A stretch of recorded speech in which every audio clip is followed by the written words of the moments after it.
Inspiration chassidique du jour 11 Tevet.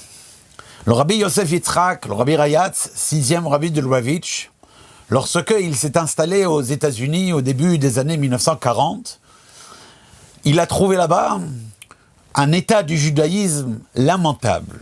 En effet, l'assimilation était rampante, le manque de pratiques juives était monnaie courante, malheureusement.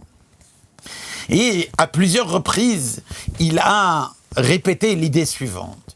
Il a dit, il est très dur pour une personne qui vit dans une atmosphère malsaine, dans une air qui est polluée, d'être de bonne santé. Lorsqu'on veut guérir, il faut d'abord respirer une air qui est saine.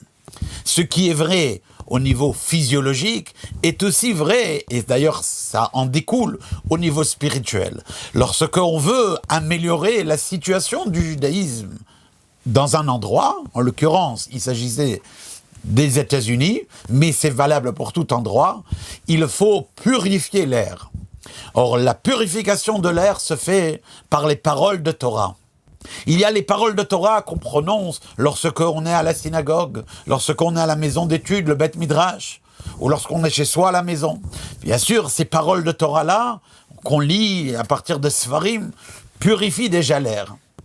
Mais il y a une force toute particulière qui est donnée lorsque un juif, en allant dans la rue, en rentrant dans des magasins, dans des commerces ouverts au public, il répète par cœur des mots de Mishnah, de Teilim, de Tanya. Car cette répétition de mots de Mishnah par cœur a une force extraordinaire dans la purification de l'air et à préparer le monde à accueillir Mashiach. C'est des propos de ce genre qu'entre autres, le rabbi Yosef Yitzhak a tenu lors d'une réunion chassidique qu'il a tenue à Acharon Shel Pesach, le dernier jour de Pesach, Tafshin Bet, et qui constitue le Hayom Yom d'aujourd'hui. Kol Tov.